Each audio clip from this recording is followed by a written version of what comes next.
Добрый день, милые моему сердцу друзья.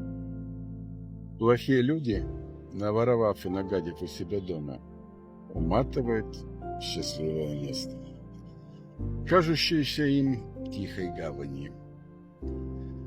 Но вместе со своим богатством они привозят туда дурную карму и нависший над ними Божий гнев. И тихая гавань становится адом для тех, кто там живет. Потому что ад – это любое место, куда пустили чертей. Черти ведь не бывают бывшими.